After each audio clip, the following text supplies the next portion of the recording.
Aligani mtazamaji wa Gift Online TV, jeshi la polisi mkoa wa Kilimanjaro linafanya uchunguzi wa tukio la kuuawa kwa Daudi Wilbard ambaye alikuwa akigombea ubunge kwa tiketi ya chama cha wananchi CUF jimbo la Siha na watu waliojichukulia sheria mkononi. Mauaji hayo yametokea Oktoba 7 majira ya saa 1:30 usiku katika kijiji cha Kilingi, Sanyajuu, wilaya ya Siha, mkoani Kilimanjaro.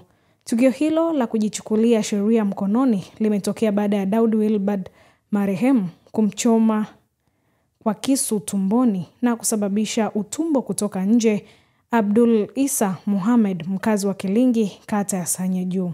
Inadaiwa sababu zilizopelekea Abdul Isa Muhammad kuchomwa kwa kisu, ambaye bado anaendelea na matibabu hospitalini, ni kitendo chake cha kwenda kuamulia ugomvi uliozuka kati ya Daudi Wilbard marehemu na Hamad Isa Muhammad wakati wanakunywa pombe kwenye grocery kutokana na kudaiana fedha. Jeshi la polisi mkoa wa Kilimanjaro linawashikilia watu 8 kwa tuhuma za kujichukulia sheria mkononi kwa kushambulia Daudi hadi kumsababishia kifo.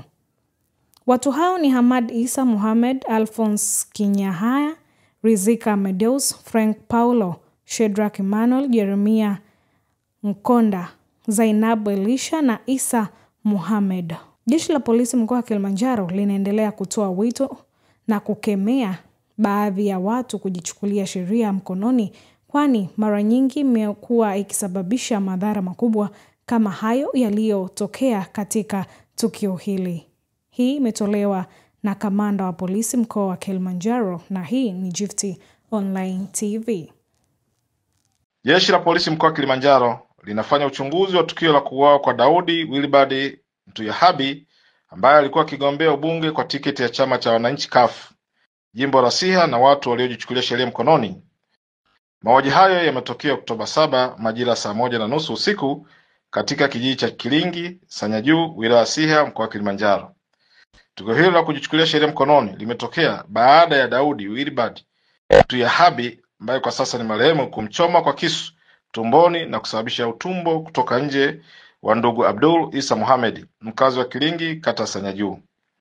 Inadaiwa sababu zilizopelekea Abdul Isa Muhammad kuchoma kwa kisu, ambaye bado anaendelea na matibabu hospitalini, ni kitendo chake cha kwenda kuamulia ugomvi uliozuka kati ya Daudi Wilbard Mtuyahabi marehemu na Hamad Isa Muhammad wakati wakinywa pombe kwenye grocery.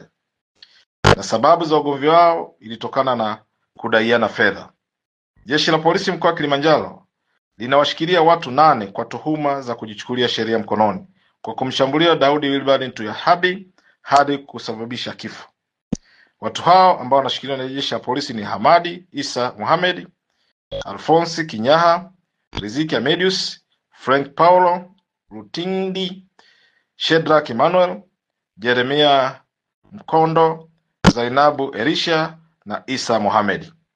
Jeshi la polisi mkoa wa Kilimanjaro linaendelea kutoa wito na kukemea tabia ya baadhi ya watu kujichukulia sheria mkononi, kwani mara nyingi imekuwa ikisababisha madhara makubwa kama haya yaliyotokea katika tukio hili.